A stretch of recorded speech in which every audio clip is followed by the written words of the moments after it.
S obzirom da ste 2016. godine imali dokument, bili potpisnik, jedan od potpisnika deklaracije za Srebrenicu, na što mislim.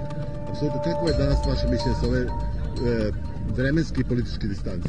Promenili mišljenje, imate moralnu dilemu ili političku? Da se suočimo sa prošlošću i sa zločinima i sa genocidom koji je počinjen u naše ime. Dakle, to što pokušavate da strpate meni u usta, da sam ja nekada inicirala ili potpisala deklaraciju kojom se Srbi proglašavaju za genocidan narod je laž.